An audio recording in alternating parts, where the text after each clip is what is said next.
நம்ம இன்றைக்கி பார்க்க போகிறது பொருள்விலங்காய் உருண்டை. பொருள்விலங்காய் உருண்டை இல்லைன்னா பொரிவிலங்காய் உருண்டைன்னு இப்போ மாறி போய் நம்ம மருவி அதை கூப்பிடுறது தான் பொரிவிலங்காய் உருண்டையாக மருவி போச்சு. இது ட்ரெடிஷ்னலாக நம்ம யூஸ் பண்ணிட்டு பாட்டி காலத்துலேருந்து அதுக்கு முன்னோர்கள் காலத்துலேருந்து நம்ம யூஸ் பண்ணுற ஒரு ட்ரெடிஷ்னலான ஸ்வீட் ரெசிபி இது. இந்த உருண்டைக்கு வந்து மருத்துவ குணங்கள் அது அடங்கியிருக்கு. ஸோ இப்போ அந்த காலத்துலேயே அவங்க யூஸ் பண்ணதை நம்ம மறந்துட்டோம் நடுவில்.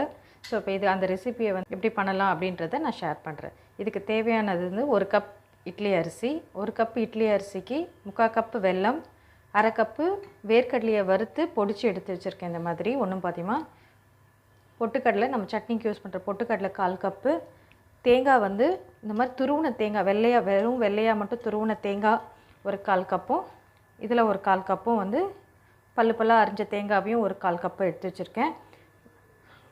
இந்த மாதிரி வறுத்த வெள்ளை எள்ளும் கருப்பு எள்ளும் சேர்த்து எடுத்து வச்சுருக்கேன். சுக்கு 1 டீஸ்பூனும், ஏலக்காய் பொடி 2 டீஸ்பூனும், நெய் இதுக்கு தேவையான அளவுக்கு யூஸ் பண்ணிக்கலாம்.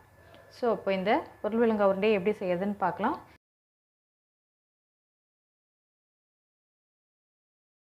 இப்போ இட்லி அரிசியை நம்ம ஒரு வானலியில் போட்டு சூடு பண்ணிக்கலாம். வானலி சூடாகிடுச்சு.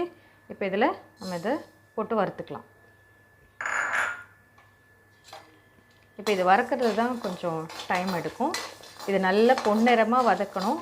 லைட்டாக கலர் மாறினா இல்லை, நல்ல பொன்னிறமாக இதை வதக்கணும். ஸோ இது பொன்னிறமாக அரிசி பாருங்கள் நல்லா இந்த மாதிரி பொன்னிறமாக மாறிடணும். இந்த ஸ்டேஜில் வந்து நம்ம ஸ்டவ் ஆஃப் பண்ணிடலாம். இப்போ இது ஒரு தட்டில் போட்டு இது நல்லா ஆற விட்ட பிறகு நம்ம வந்து மிக்சியில் போட்டு அரைக்கலாம். இப்போ இந்த சூட்லேயே வந்து நம்ம இந்த பொட்டுக்கடலையை போட்டு வறுத்துக்கலாம். இதுக்கு ரொம்ப தேவையில்லை, அந்த சூட்லேயே அந்த வானலியில் இருக்க சூடே போதும் இதுக்கு. இந்த பொட்டுக்கடலையை போட்டு இதை எப்படி வறுத்துக்கலாம். இன்னொரு வானலியில் நெய் ஒரு டேபிள் ஸ்பூன் அளவுக்கு நெய் விட்டுருக்கேன். நெய் உருகின உடனே நம்ம இந்த தேங்காவை நல்லா வறுத்து எடுத்துக்கலாம். ஏன்னா இந்த பொரிவிலங்காய் உருண்டை 1 மாதம் ஆனாலும் அது கெட்டு போகாது. ஒரு ஏர்டைட் டப்பாவில் போட்டு இல்லை ஒரு ஸ்டீல் டிஃபன் பாக்ஸில் நம்ம டைட்டாக போட்டு வச்சிட்டோன்னா கூட 1 மாதம் வரைக்கும் நம்ம அதை யூஸ் பண்ணிக்க முடியும். ஸோ அதனால் தேங்காய் மட்டும் நல்லா நம்ம வறுத்து எடுத்துக்கணும். நெய்யில் போட்டு வறுக்கும் போது இன்னும் தேங்காய்க்கேன்னு ஒரு தனித்தன்மை உண்டு ஸ்மெல்லு.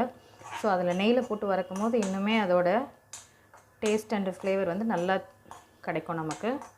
ஸோ இப்போ இதை நல்லா கொஞ்சம் ஈரப்பதம் போகிற அளவுக்கு நல்லா வறுத்து எடுத்துக்கலாம். ஸோ இப்போ இந்த அளவுக்கு வறுத்து எடுத்துக்கலாம். வறுத்து எடுத்துகிட்டு இதை ஒரு தட்டில் ட்ரான்ஸ்ஃபர் பண்ணிடலாம். இன்னும் ஒரு டீஸ்பூன் அளவுக்கு நெய் விட்டு நம்ம பல்ல எடுத்து வச்சுருக்க அந்த தேங்காவையும் நல்லா வறுத்து எடுத்துக்கலாம். இதில்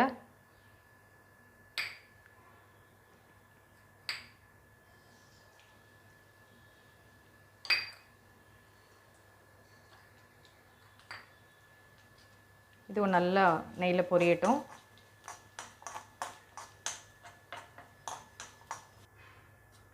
ஸோ இப்போது இதையும் நல்லா பொன்னிறமாக வதக்கியாச்சு. இதையும் நம்ம ஆஃப் பண்ணிவிட்டு தட்டில் கொட்டிடலாம். இது இப்போ இது அரிசியோட சூடு ஆறியாச்சு. ஆறி போன பிறகு இதை பவுட்ரு பண்ணிவிட்டு நம்ம மிக்சியில் பவுட்ரு பண்ணிவிட்டு இதை பார்க்கலாம். ஸோ இப்போ நம்ம மாவு எல்லாத்தையுமே வந்து இந்த மாதிரி அரைச்சாச்சு. இது ரவை பதமும் இல்லாமல் மாவு பதமும் இல்லாமல் இந்த மாதிரி ஒரு பதம் இருக்கணும். அதுதான் ரைட்டான பதம். ஸோ இப்போ இது எல்லாத்தையும் மிக்ஸ் பண்ணிவிட்டு அடுத்து என்ன ஸ்டெப்புன்னு பார்க்கலாம். ஸோ இப்போ நம்ம அரைச்சி எடுத்துகிட்டு வந்த அரிசி மாவு இதில் ஆட் பண்ணிடலாம்.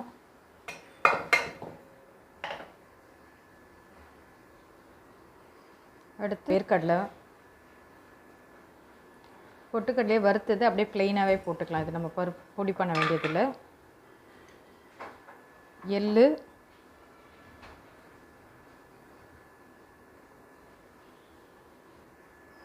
ஏலக்காய் தூள்,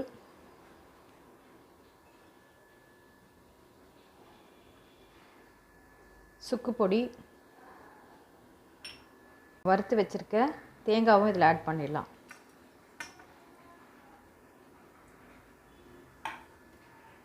ஸோ இப்போ இது எல்லாத்தையும் ஃபஸ்ட்டு ஒரு கையாலே நம்ம மிக்ஸ் பண்ணிக்கலாம். இது நல்லா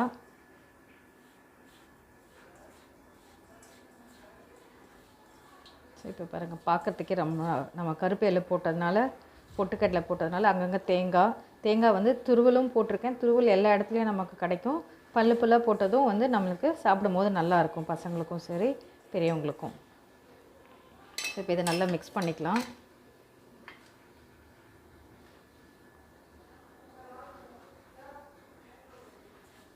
ஸோ இப்போ இது எல்லாத்தையும் போட்டு நல்லா கையாலே நம்ம மிக்ஸ் பண்ணி எடுத்துக்கலாம். நம்மளோட நெக்ஸ்ட் ஸ்டெப்பில் இந்த வெல்லத்தை வந்து பாகு காய்ச்சி எடுத்துக்கலாம்.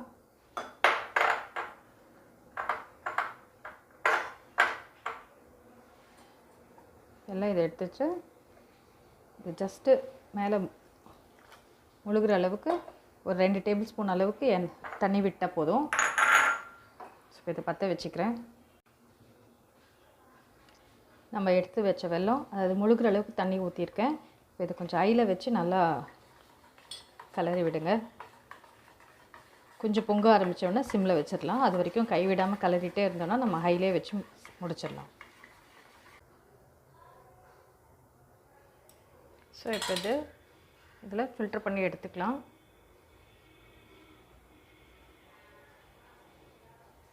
கொஞ்சமாக விடுங்க, தேவைப்பட்டால் திருப்பி நம்ம விட்டுக்கலாம். அதை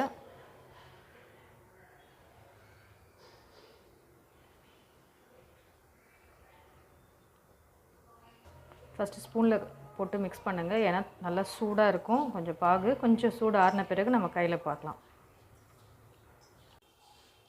இப்போ நம்ம போட்ட வெல்லம் எல்லாமே நல்லா மிக்ஸ் ஆகிடுச்சு. இப்போ கொஞ்சம் கடை நம்ம உருண்டை பிடிக்க ஆரம்பிக்கலாம். ஸோ இப்போ இந்த அளவுக்கு இது நமக்கு நெய் எதுவுமே தடுவாமலே நல்லா உருண்டை வருது. ஸோ இப்போ இதை அப்படியே பிடிச்சி வைக்கலாம். இல்லைன்னா மேலே வந்து நம்ம பச்சரிசி மாவு ஏதாவது இருந்ததுன்னா அதை வச்சு மேலே ஒரு உருட்டிட்டு கூட நம்ம அதை உருண்டை பண்ணி வைக்கலாம். நல்லா பாலாக பண்ணிக்கோங்க, அப்போ தான் அது நல்லா உடையாமல் பதமாக இருக்கும்.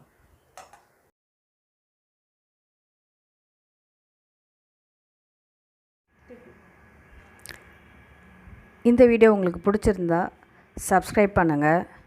கூடவே இருக்கிற பெல் ஐக்கான் பட்டனை கிளிக் பண்ணுங்கள். ஃபர்தர் நோட்டிஃபிகேஷன்ஸு உங்களுக்கு கண்டினியூ ஆகிறதுக்கு அது ஹெல்ப் ஆகும். உங்களுக்கு இந்த வீடியோ பிடிச்சிருந்தா லைக் பண்ணுங்கள்.